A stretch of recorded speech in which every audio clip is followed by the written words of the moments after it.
দীর্ঘ এক মাসের সিয়াম সাধনার পর বিশ্বজুড়ে পালিত হচ্ছে ঈদ উল ফিতর। বুধবার মধ্যপ্রাচ্যসহ বিশ্বের প্রায় সবগুলো মুসলিম দেশেই একযোগে পালিত হয় এবারের ঈদ।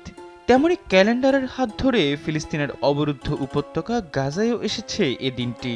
টানা ৬ মাসেরও বেশি সময় ধরে চলা ইসরায়েলের বর্বর আগ্রাসনের কারণে ভূখণ্ডটি পুরোপুরি ধ্বংসস্তূপে পরিণত হয়েছে। রয়েছে প্রিয়জন হারানোর তীব্র বেদনা।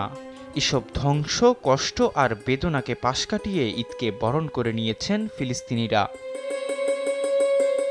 পবিত্র ঈদ উল ফিতরের শুরু উপলক্ষে ফিলিস্তিনিরা আনন্দ উদযাপনে রাস্তায় নেমে আসে।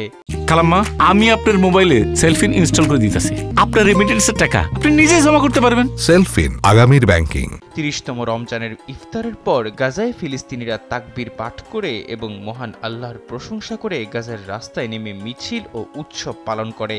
এমনকি ঈদ উপলক্ষে আরব ও মুসলিম দেশগুলোকে শুভেচ্ছা জানিয়েছে ফিলিস্তিনের স্বাধীনতাকামী সশস্ত্র সংগঠন হামাস।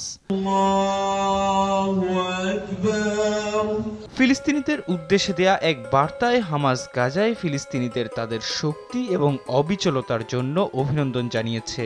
বিবৃতিতে বলা হয়, ঈদের দিনগুলো সংহতি জোরদার করার জন্য দখলদারিত্ব পরাজিত ও নির্মূল না হওয়া পর্যন্ত সহানুভূতি, অবিচলতা এবং প্রতিরোধের একটি ক্ষেত্র হয়ে উঠুক।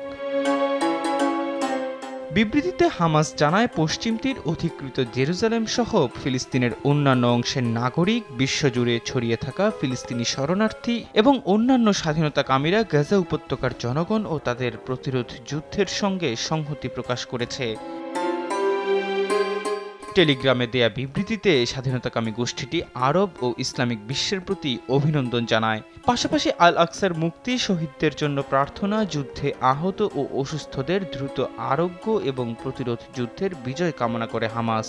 এ সময় ফিলিস্তিনিদের জন্য এবং ইসরায়েলি দখলদারিত্বের অবসানের লক্ষ্যে সবার প্রকৃত সমর্থন আরও বাড়তে থাকবে বলেও আশা প্রকাশ করে হামাস।